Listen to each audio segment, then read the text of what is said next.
अब बात तुला राशि की। देखिए, तुला राशि के अधिपति शुक्र हैं और शनि जो हैं इसमें चौथे भाव और पांचवें भाव के अधिपति हैं। मतलब एक केंद्र एक त्रिकोण के अधिपति हैं। अब इनका गोचर छठे भाव में होने जा रहा है। तो चौथे भाव मतलब मां, जमीन, सुख, ये भाव छठे भाव में जा रहा है। तो जमीन का कोई विवाद अगर है तो आप इसको प्रेम से समझाने की कोशिश कीजिए। मां का ध्यान रखिए। छठा भाव तो प्रॉब्लम का भाव है ना, जॉब का भी भाव है।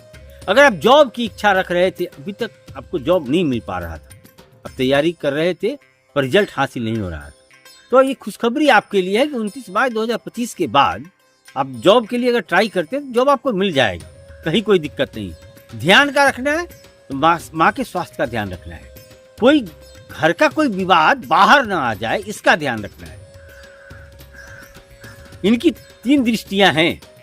तीसरी दृष्टि आपके 8वें भाव पर है। तो जो गुप्त बातें थी, अभी तक आप जो बात छुपा के चले आ रहे थे, वो उजागर नहीं हो जाए, इसका भी ध्यान रखिएगा। 7वीं दृष्टि आपके व्यय भाव पर है, तो खर्च पर भी लगाम लगाना है सर आपको। और 10वीं दृष्टि आपके 3rd हाउस पर है। यही है ना दृष्टियां।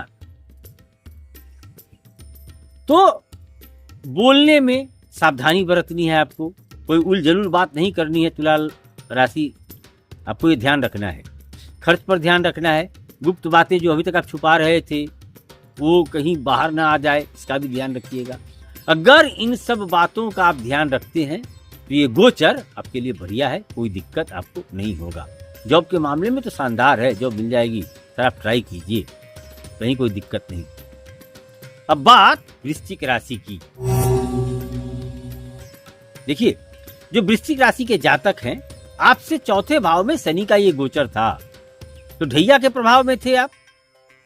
अभी 29/2025 को शनि आपसे 5वें जा रहे हैं, आपकी राशि से 5वें जा रहे हैं। तो जो प्रॉब्लम था उसका अंत हुआ, माना प्रॉब्लम था उसका अंत हुआ, ठीक है। अब 5वें में जब ये बैठेंगे तो इनकी 3 दृष्टियां हैं। पहली जो दृष्टि है, तीसरी दृष्टि, ये आपके 7वें भाव पर पड़ेगा। तो व्यापार अगर आप कर रहे हैं तो अब आपको वहां भी ध्यान देना है। हो सकता है कोई प्रॉब्लम हो जिसको आप इग्नोर करके चल रहे थे, अभी आपको दिख जाएगा। ये लाइफ पार्टनर है, उन पर आपको ध्यान रखना है। हो सकता है वो कोई मुश्किल में हो, आपका ध्यान आकर्षण करने का सोच रहे, अभी तक आप ध्यान अपने प्रॉब्लम के कारण आप ध्यान आकर्षित नहीं कर पा रहे, थोड़ा ध्यान वहां भी दीजिएगा। पार्टनरशिप पर भी ध्यान दीजिएगा। तो ये तो तीसरी दृष्टि है। और जो 7वीं दृष्टि है ना, आपके लाभ भाव पर है, ठीक है। तो दोस्त लोग हैं, 11वां भाव इच्छा पूर्ति है, मित्र मंडली है, दोस्त हैं, ठीक है। यहाँ पर भी आपको ध्यान देने की जरूरत है, लाभ भाव पर। और इनकी जो 10वीं दृष्टि है ना, आपके 2nd हाउस पर जाएगा। तो खर्च कहाँ करना है और कैसे करना है, ये बात ध्यान रखिएगा मेरा। खर्च कहाँ करना है और कैसे करना है, इसके बारे में जरूर सोचिएगा। अभी जस्ट आप फ्री हो रहे हैं, भैया से आप फ्री हो रहे हैं सर, मौका मिल रहा है आपको, आप उन्नति करिए। पर जो बताया जा रहा है ना, इस पर भी आपको ध्यान रखना है। व्यापार पर ध्यान रखना है, लाइफ पार्टनर पर ध्यान रखना है, पार्टनरशिप है वहां ध्यान रखना है, दोस्त मित्र मंडली पर ध्यान रखना है, इच्छा पूर्ति पर ध्यान रखना है। ऐसा नहीं कि कोई ऐसी इच्छाओं की कामना कर ली जाए जिसको पूर्ति में आपको दिक्कत हो जाए। पर आपके लिए बढ़िया है, पर इन सब बातों का ध्यान रखिएगा, बढ़िया रहेगा वृश्चिक राशि आपके लिए। अब जो अगली राशि है वो धनु राशि है। देखिए, अभी तक शनि आपके 3य से गोचर कर रहे थे, अब 4थे भाव में आ रहे हैं। सुख भाव है ना, 4था भाव, वहां आ रहे हैं। अब सुख भाव से बैठकर ये सीधा सीधा आपको देखेंगे आपके कर्म भाव को, आपके 10वें भाव को। 10वां भाव क्या है? कर्म है ना, काम है, स्टेटस है, रोजगार है आपका। तो भाई साहब यहां ध्यान देना है आपको। इग्नोर कर रहे थे, जो आप काम कर रहे हैं ना उसमें कोई हिला हवाली नहीं चलेगा, एकदम ध्यान रखिएगा। काम पूरा फोकस, काम पर पूरा फोकस रहेगा। कहीं कोई हेल्थ का अगर कोई इशू है, कहीं तृतीय दृष्टि आपके छठे भाव पर है, वहाँ भी ध्यान रखिएगा। अगर लगे आपको कोई छोटा सा प्रॉब्लम है तो इग्नोर नहीं कीजिएगा, आप दिखा लेंगे।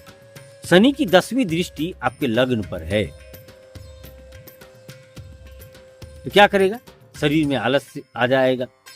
कैसे बचना है भाई?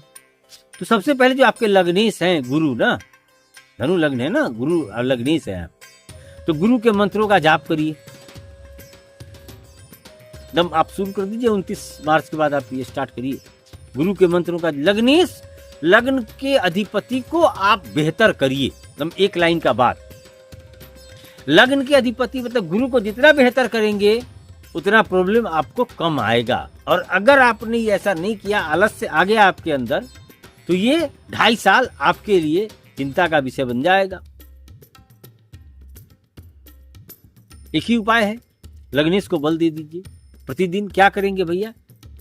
आप किसी पात्र में जल भर के उसमें हल्दी मिला लीजिए, हल्दी मिला के आप सूर्य को जल दीजिए, हो गया आपका काम। इतना से नहीं आया, कहीं आप ऐसे जगह पर हैं जहां आपको जल देने में असुविधा है, आप केला के पेड़ में दे दीजिए। 2 में से कोई कीजिए, आप सूर्य को जल दीजिए या आप केला में जल दीजिए। आप 2 काम तो करिए, या दोनों अगर आपसे नहीं हो रहा है तो मंत्र का प्रयोग कीजिए। गुरु का जो मंत्र है उनका प्रयोग कीजिए, करना तो पड़ेगा आप। इतना आप कर लेते हैं तो आपका ये गोचर बढ़िया निकल जाएगा, कहीं कोई दिक्कत नहीं। अब जो अगली राशि है ये है मकर राशि। देखिए मकर राशि के जातक, अभी तक आपसे ये द्वितीय में भ्रमण कर धन है ना बढ़ा रहे थे ना, आप स्वकर्मों से अपना धन बढ़ा रहे थे। अब आएंगे ये तीसरे भाव में। तीसरा भाव कम्युनिकेशन का है, वाणी का है, कैसे बोलते हैं। तो आपके लिए सबसे एक ही उपाय रहेगा भाई कि बोलने पर आप ध्यान रखेंगे। सारा विवाद यहीं से, पड़ोसियों से नहीं उलझेंगे। थर्ड हाउस पड़ोसी है, पड़ोसियों से नहीं उलझेंगे भाई साहब। बोलने पर ध्यान रखिए, पिता पर ध्यान रखिएगा। अपने उच्चस्थ पदाधिकारी से आप कोई वाद विवाद ना करें, नहीं तो ये आपके लिए बेहतर नहीं है। आप समझ लीजिए अच्छे से। भाई आपके लग्नेश ही है ना, मकर लग्न के तो लग्नेश ही शनि है, तृतीय भाव में जा रहे हैं। अगर वाणी पर आपने नियंत्रण रख लिया तो आपके बारे नहीं आ रहे हैं। वाणी पर नियंत्रण नहीं रखेंगे तो आपकी तीसरी दृष्टि, शनि की तीसरी दृष्टि आपके पंचम भाव पर है, रिजल्ट में गड़बड़ी कर देंगे। आपके 9th हाउस पर दृष्टि है, पिता से अनुबंध हो जाएगा, बॉस से अनुबंध हो जाएगा। फिर देखिए पॉजिटिव के बदला सारा निगेटिव हो जाएगा सर आपके लिए। बस एक काम, वाणी पर नियंत्रण रखिए। क्या बोलना है सोच के बोलना है सर आपको। बस आपके लिए रेमेडी है, मकर राशि के जातक को आपके लिए रेमेडी है। बोलने पर नियंत्रण रखिए, काम खत्म, कहीं कोई दिक्कत नहीं। तो आपके लिए शानदार है ये गोचर। नहीं तो फिर देखिए क्या होता है। अब जो अगली राशि है ये राशि है कुंभ राशि। देखिए सर, अधिपति तो आपके भी है ना, मकर के हैं तो कुंभ के भी अधिपति हैं, और अभी तक लग्न में ही है, गोचर कर रहे हैं आपके लग्न में ही। 29 मार्च को ये आपसे द्वितीय चले जाएंगे। अभी क्या था, सुस्ती था शरीर में, कोई काम करने में मन नहीं लग रहा था, आलस्य आ रहा था। व्यापार पर 7वीं दृष्टि से देख रहे थे, वहां भी काम धंधा चौपट था। 10वीं दृष्टि से कहाँ देख रहे थे, 10म भाव को देख रहे थे। तो मिला जुला के आपका सब डवाडोल था सर। पर चिंता की बात नहीं, आपसे 2nd हाउस में ये जा रहे हैं तो धन बढ़ाने का आप खुद ही प्रयत्न करेंगे। ध्यान कहाँ रखना है आपको, 4th हाउस पर। ज्यादा इमोशनल नहीं होना है, माँ का ध्यान रखना है, ससुराल में बहस नहीं करना है किसी से, वो ध्यान रखेंगे। अब लाभ पर भी ध्यान रखेंगे, दोस्तों से विवाद नहीं करेंगे। बस इतना एक छोटा सा उपाय कीजिए, इमोशनल नहीं होइएगा। 4th हाउस पर दृष्टि है, 7.5 का ये आपका अंतिम फेज चल रहा है। अंतिम फेज उतरता हुआ है ना, तो मुक्त है सर आप, धन की तरफ चल रहे हैं, धन कमाइए। तो थोड़ा सी सावधानी तो रखना ही पड़ेगा ना, थोड़ी सावधानी रखिए।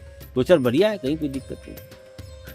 अब अंतिम राशि भाई मीन राशि।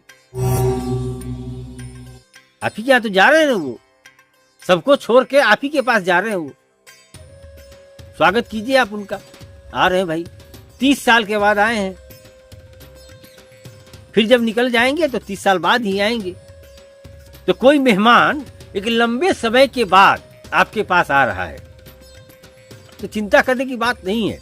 मेहमान आते हैं जाने के लिए, कोई मेहमान रहने के लिए नहीं आते हैं। और मेहमान जब जाएंगे तो 30 साल बाद आएंगे। भाई क्या देंगे? भाई देखिए, आपकी तो सारे साथी है ना 2023 से, तो खर्च भर गए थे सब कुछ, माने आप ट्रांसफॉर्मेशन मोड से गुजर रहे थे। तो राहत देंगे शनि, लग्न में आएंगे, कुछ नया स्टार्ट करेंगे आप।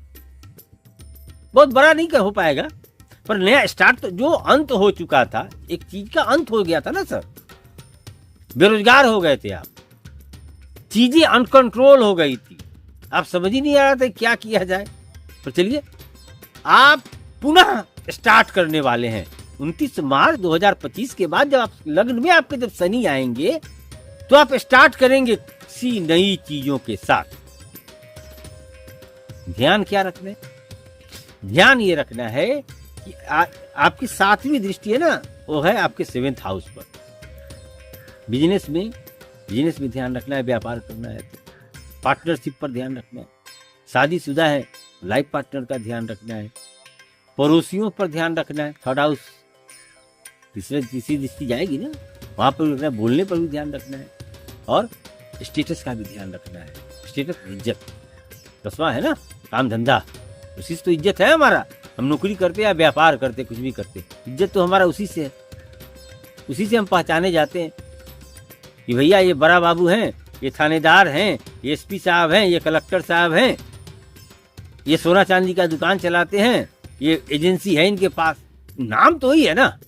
तो ध्यान रखना है आपको इसका। हाँ, सुस्ती ना आ जाए। क्या कीजिएगा सर, शनि आएंगे तो सुनो तो करेंगे ही ना, और राशि पर ही है, इमोशनल तो होइएगा नहीं। पानी जहां आप 2 लीटर 3 लीटर आप प्रतिदिन पीते थे ना, जरा बढ़ाइए, 5 लीटर तक ले जाइए इसको उठा के। इमोशनल नहीं होना है।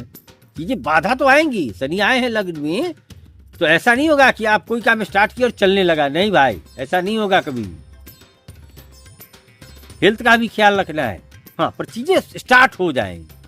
अब स्टार्ट जब हो जाएंगी तो रिजल्ट भी आएगा, टेंशन की बात है नहीं। क्या कर रहे हैं, कैसे करेंगे? तो प्रतिदिन एक तो है कि आप सूर्य को जल दीजिए हल्दी डाल के, पहला ये काम स्टार्ट कीजिए। दूसरा क्या कीजिएगा, लग्न में है तो ऊर्जा का हरास नहीं कर देंगे कहीं। क्या करिए, प्रतिदिन हनुमान चालीसा का पाठ अत्यंत आवश्यक आपके लिए है सर, अत्यंत आवश्यक आपके लिए है। शुरू करिए इसको आप। 2 काम, हल्दी मिला के जल सूर्य को देना है, फुर्ती आएगी, और दूसरा हनुमान चालीसा पढ़ना है। ये 2 काम आपके लिए है सर, ये 2 काम आप करिए, बेहतर रहेगा आपके लिए। कहीं कोई दिक्कत, डरने की बात ही नहीं है। पानी का संख्या बढ़ा दीजिए ना, 3 लीटर पीते थे 5 लीटर पीजिए। लिक्विड थोड़ा सा बढ़ाइए, संतरा का जूस हो गया, नारियल पानी, गर्मी का समय है सर, बढ़ाइए जरा, लीजिए, कहीं कोई दिक्कत नहीं। किसी तरीका की डरने की बात नहीं है। तो ये रहा अभी तक शनि के गोचर में 12 राशियों का हाल। आगे भी मिलेंगे आपसे किसी और मुद्दा पर। नमस्कार।